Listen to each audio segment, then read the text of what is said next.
Fala galera, tudo bem? Aqui quem fala é Nicolas Takashi e esse é mais um vídeo sobre a série de Azure API App. Faz um tempo já que a gente tem falado sobre Azure API App no meu blog e no meu canal do YouTube. A gente começou com um assunto bem introdutório sobre o que é Azure, criação de conta, e a gente tem avançado durante os vídeos e os posts.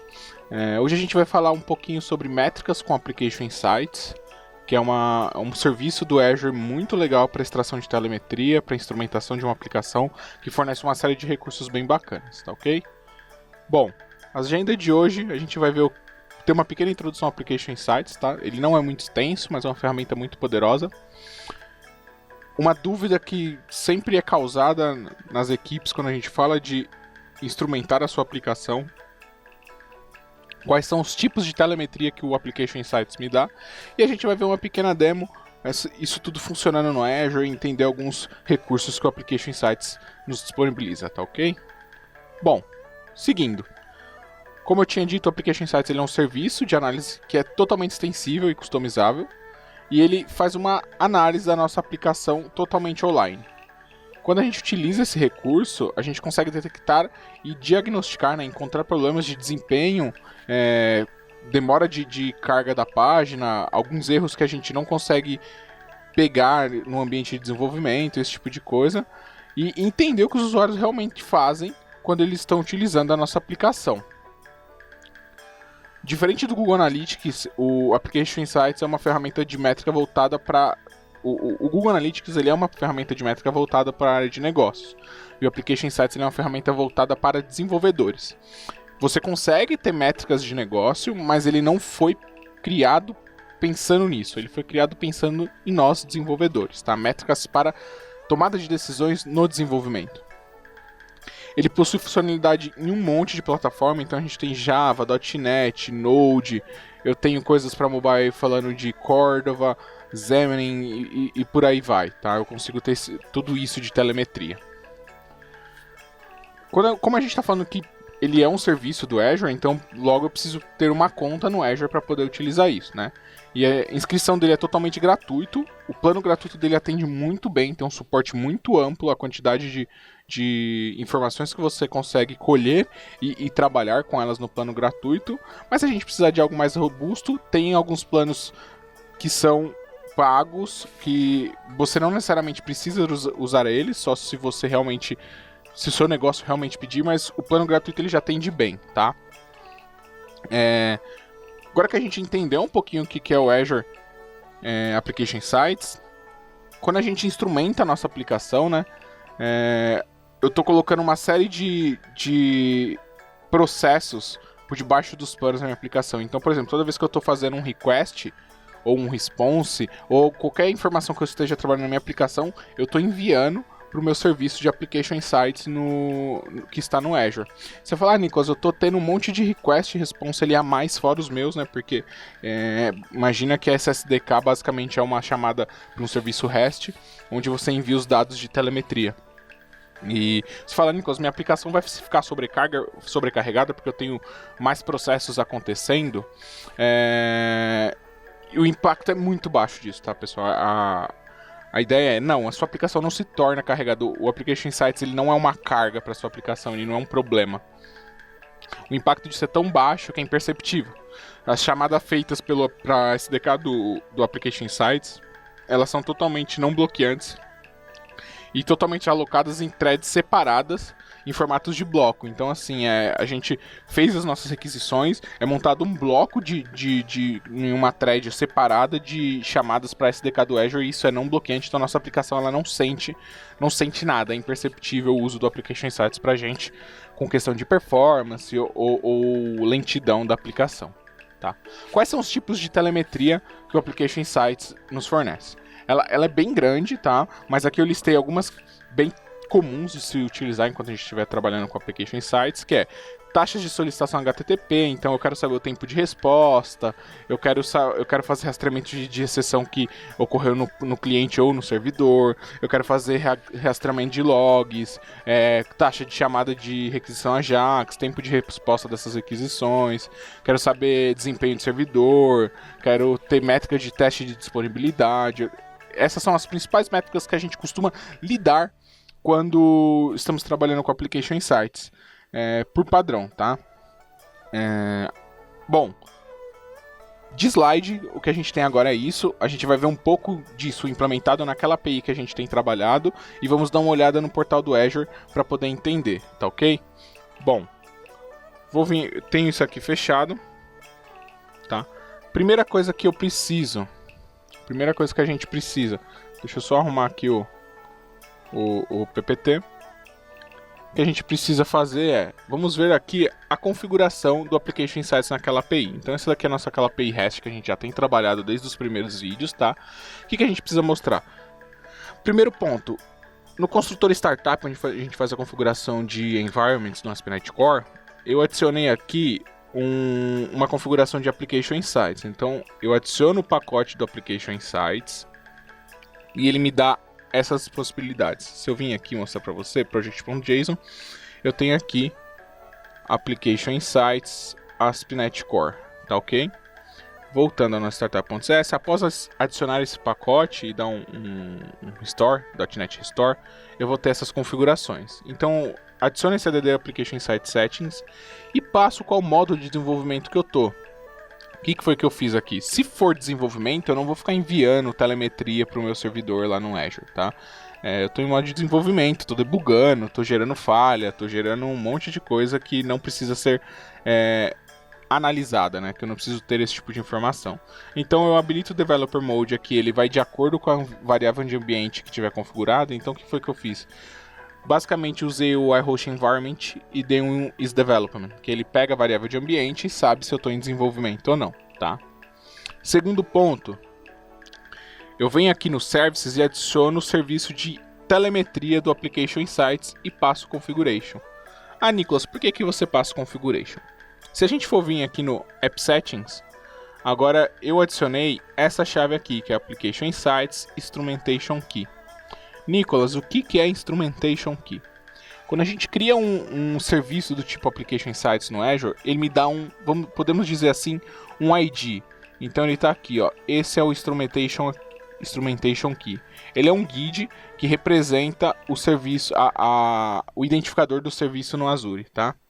Então voltando para o nosso startup, quando eu venho no service e adiciono Application Insights Telemetry, passando configuration para ele saber para quem que ele tem que enviar a telemetria que está sendo gerada. Após isso, eu vou trabalhar com dois tipos de telemetria padrão dentro da minha aplicação. Então eu quero fazer telemetria de request. Todo request response ele vai me dar informação de tempo de resposta, se falhou, se não falhou. E o Exception Telemetry. Então toda que é exceção que acontecer dentro da aplicação vai ser enviada para o Application Insights. Bom, agora que a gente viu a parte de configuração da aplicação, é exatamente isso, tá, gente? A grosso modo, apenas para você ter o Application Insights na sua aplicação funcionando, a gente só precisa desses trechos de código que foi informado aqui, tá? Agora voltando para o portal do Azure, a gente viu a parte do Instrumentation Key. E aqui dentro eu tenho algumas coisas bem legais. Por exemplo, eu tenho aqui um monitor de saúde da minha aplicação. Então eu tenho aqui quantos requests falharam, quantos requests tiveram para o servidor, tá? Qual que é o tempo médio de resposta por cada request. E se eu clicar dentro desses dashboards, desses gráficos, eu consigo ter mais informações. Então cliquei aqui em Server Requests, eu consigo ter, por exemplo, tempo de demora de request por operação, tá? Então tá aqui, ó, to-do/get, 5% de requests para o meu servidor feito por ele, né? Eu tenho aqui também, eu consigo vir e clicar nas falhas e mais para dentro ainda, tá? Então ele consegue me falar aqui, ó, onde foi, qual foi a URL, qual foi o tempo de resposta, qual foi o path de URL que bateu e deu erro, tá bom? A gente tem todo esse tipo de informação aqui dentro. É bem legal, conforme a gente vai brincando com isso, a gente vai ficando fascinado. Aqui embaixo, eu tenho o total de operações que foram feitas para o meu servidor, ordenadas pelo nome. Então aqui eu tenho 3 requisições para o get por ID, que representa 5% das requisições feitas. Então a gente consegue ter noção de como a nossa aplicação vai funcionar, como que o usuário usa a nossa aplicação, né?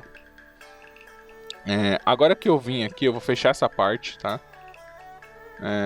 A gente tem aqui o total de tempo de requisição, né? Por exemplo, eu tenho 56 requisições que demoraram menos de 250 milissegundos. E eu tenho 4 requisições que demoraram de 250 a 500 milissegundos. A gente consegue ver quem foram essas requisições. Por exemplo, se eu pegar aqui, eu quero ver quem foram as requisições que demoraram de 250 a 500. Então tem aqui, ó. Eu tenho questões do Swagger, para que monta a página, aquela página bonitinha que a gente vem pro Swagger, são eles que mais demoraram hoje, tá? Beleza, galera. Agora que a gente viu o overview, tem uma coisa bem legal aqui que se chama o Live Metrics, tá? Ele não está configurado nessa aplicação, mas basicamente o Live Metrics eu consigo ver o que está acontecendo na minha aplicação em tempo real. Então, conforme as pessoas estão utilizando, as métricas estão chegando no servidor, no Application Insights, e eu consigo ver o que está acontecendo. Disponibilidade, teste de disponibilidade. Eu consigo adicionar um teste que basicamente fica fazendo um ping em um serviço. Então eu posso dar um nome para esse teste. Qual que é o tipo do teste? Então eu tenho de multistep test e URL ping test. Qual que é o URL, né? E quanto tempo que ele vai ficar executando isso, quais são as localidades. Então eu posso falar que se o meu servidor, se eu tiver uma aplicação que roda em mais de um serviço, esse serviço estiver em mais de uma região, eu posso falar em quais regiões eu quero que roda isso. Eu posso falar qual que é o meu critério de sucesso, tá? E eu posso criar alertas para isso. Então eu posso notificar pessoas via e-mail ou via webhooks para determinadas falhas ou critérios que eu defini de alertas, tá ok? Aqui dentro de falhas, a gente tem tudo relacionado à falha da nossa aplicação. Meio óbvio, né? Então eu tenho a quantidade de requisições que falharam, né? Então de 8, 7 foram para tentar pegar o favicon. Preciso ver o que é isso depois, tá vendo? Uma para o método get. O que será que deu a hora que eu peguei o método get? Possivelmente deve ter dado algum problema no servidor que a gente não tratou, tá? Então tem esse tipo de informação. Aqui embaixo a gente tem teste de performance. Então o que eu posso fazer? Esse teste de performance é lindo demais, né? Não é nessa guia, desculpa, tem teste de performance, mas não é nessa. Me confundi. Aqui eu tenho o tempo de resposta do servidor. Então aqui, ó, o tempo de resposta mais alto que a gente teve foi de 49,62 milissegundos. E aqui eu tenho todas essas outras informações. Eu consigo vir aqui nesse cara, clicar nele e trabalhar com essas requisições. Ó, foram 60 requisições e eu consigo fazer filtro por URL, consigo aplicar filtro, consigo mexer com Analytics, que a gente vai ver aqui o Analytics daqui a pouco, que é uma ferramenta sensacional dentro do Application Insights. Aqui na parte de servidor eu tenho todas as informações relacionadas ao meu servidor. Então, processamento de CPU, disponibilidade de memória, tá? Processamento de I/O, que é entrada e saída, exceptions, requests e assim por diante. Tudo relacionado ao servidor que minha aplicação está hospedada. Nessa guia de web browser, a gente tem informações. Não está configurada nessa API, né? Mas, por exemplo, imagina que eu estou trabalhando com uma aplicação ASP.NET MVC e eu quero saber qual que é o tempo de page load. Então, quando o usuário clica numa página, a partir daquele momento, quanto tempo aquela página demora para renderizar? Quantos page views tiveram em uma determinada página? Qual o tempo de processamento do client, né? Quanto é o tempo que ele envia a requisição e quanto tempo demora para ele receber, né? A gente consegue ter exception de browser, a gente consegue ter duração de carregamento das dependências e assim por diante. São informações que ajudam a gente a tomar decisões, né, com base em dados reais. Né? A gente consegue fazer a nossa aplicação emergir, né, a nossa aplicação mexer na arquitetura da nossa aplicação com base em fatos. Então a gente olha para uma realidade e consegue entender como a nossa aplicação se porta quando o usuário está utilizando. Aqui dentro de Usage eu também tenho algumas informações sobre a quantidade de usuários que estão olhando minha aplicação, quantidade de sessões, quantidade de page views, e aqui a gente tem uns gráficos mostrando isso, tá? Aqui nessa parte de Custom Event, o que é legal é, por exemplo, a gente precisa saber quantas vezes o cara clicou no botão de solicitar chamado, por exemplo. A gente não tem uma telemetria padrão para isso. O que a gente pode fazer é criar um evento customizado. Para quem já trabalhou com Google Analytics, sabe bem como funciona isso. Então a gente pode criar uma tag e um valor para aquele cara. Então fala assim, putz, eu tenho um evento lá, clique do botão customizado e eu consigo fazer um count para a quantidade de vezes que esse evento aconteceu. Tá? E esse é um dos exemplos. A gente pode criar evento customizado para qualquer tipo de coisa que a gente precisar que o Application Insights não tiver por padrão. Tá? Uma das coisas que eu gosto bastante no Application Insights é que eu consigo criar alertas. A gente já viu questão de alertas quando a gente estava falando de métricas em 2 artigos atrás. E, por exemplo, eu quero criar uma métrica para quando eu tiver uma telemetria de mais de 10 requests que falharam no último minuto, eu envio um e-mail, sei lá, para o time de desenvolvimento ou para o time de suporte e assim por diante. Esse tipo de coisa, a gente consegue notificar pessoas para darem uma atenção para aquele. Então, falando, Nicolas, teve 10 vezes o cara tentou finalizar a compra e não conseguiu. Envia um alerta aí com essa métrica para a gente ver o que está acontecendo com esse usuário, tá? Uma coisa que eu gosto bastante, que eu tinha falado ali em cima, que tinha me confundido a aba, é a questão de teste de performance. Eu quero saber como que está o meu site, minha API, por exemplo. Então o que eu posso fazer é criar um teste de carga, né? A gente usa o VSTS aqui para isso, né? O Visual Studio Team Foundation Service. E aqui eu falo qual o nome do teste, aonde que vai rodar esse teste, a quantidade de usuários logados e a duração desse teste. Então eu posso falar aqui, ó, vai ter 250 usuários simultâneos na aplicação durante 5 minutos. Quando eu mandar rodar esse teste, ele vai me dar um relatório de como foi o tempo de resposta da minha aplicação, quanto foi o tempo de carregamento de página, quais foram as requisições que falharam, quais foram as requisições que deram sucesso, e a gente vai conseguir ter uma série de outras informações para trabalhar, para a gente conseguir encontrar o gargalo da nossa aplicação, tá? Para a gente finalizar, tem um recurso aqui dentro que é muito interessante, que é o Analytics. Bom, o Application Insights Analytics ele dá uma funcionalidade bem interessante para a gente, que a gente consegue escrever queries com sintaxe parecida com SQL para trabalhar essas informações melhor. Então eu consigo fazer relacionamento, eu consigo montar uma série de... eu consigo obter informações que aqueles gráficos que a gente tem por padrão não nos dão, para a gente conseguir tomar decisões com base nessas informações que foram enviadas. Então a gente tem aqui entidade de custom event, page views, exceptions, e a gente consegue fazer operações em cima dessas entidades e trabalhar com esses dados depois, por exemplo, num Power BI e assim por diante, tá ok? Bom, galera, por hoje é só, tá? Agradeço demais quem tem assistido os vídeos, quem tem dado sua opinião aí, não esqueça de curtir, de compartilhar, tá? Ajuda a gente a continuar fazendo materiais bem interessantes. Se vocês tiverem qualquer tipo de dúvida, pode entrar em contato. Esses são os meus contatos, tá? Meu Twitter, meu e-mail, meu blog. Fique à vontade. E é isso, galera. Muito obrigado e até a próxima. Tchau.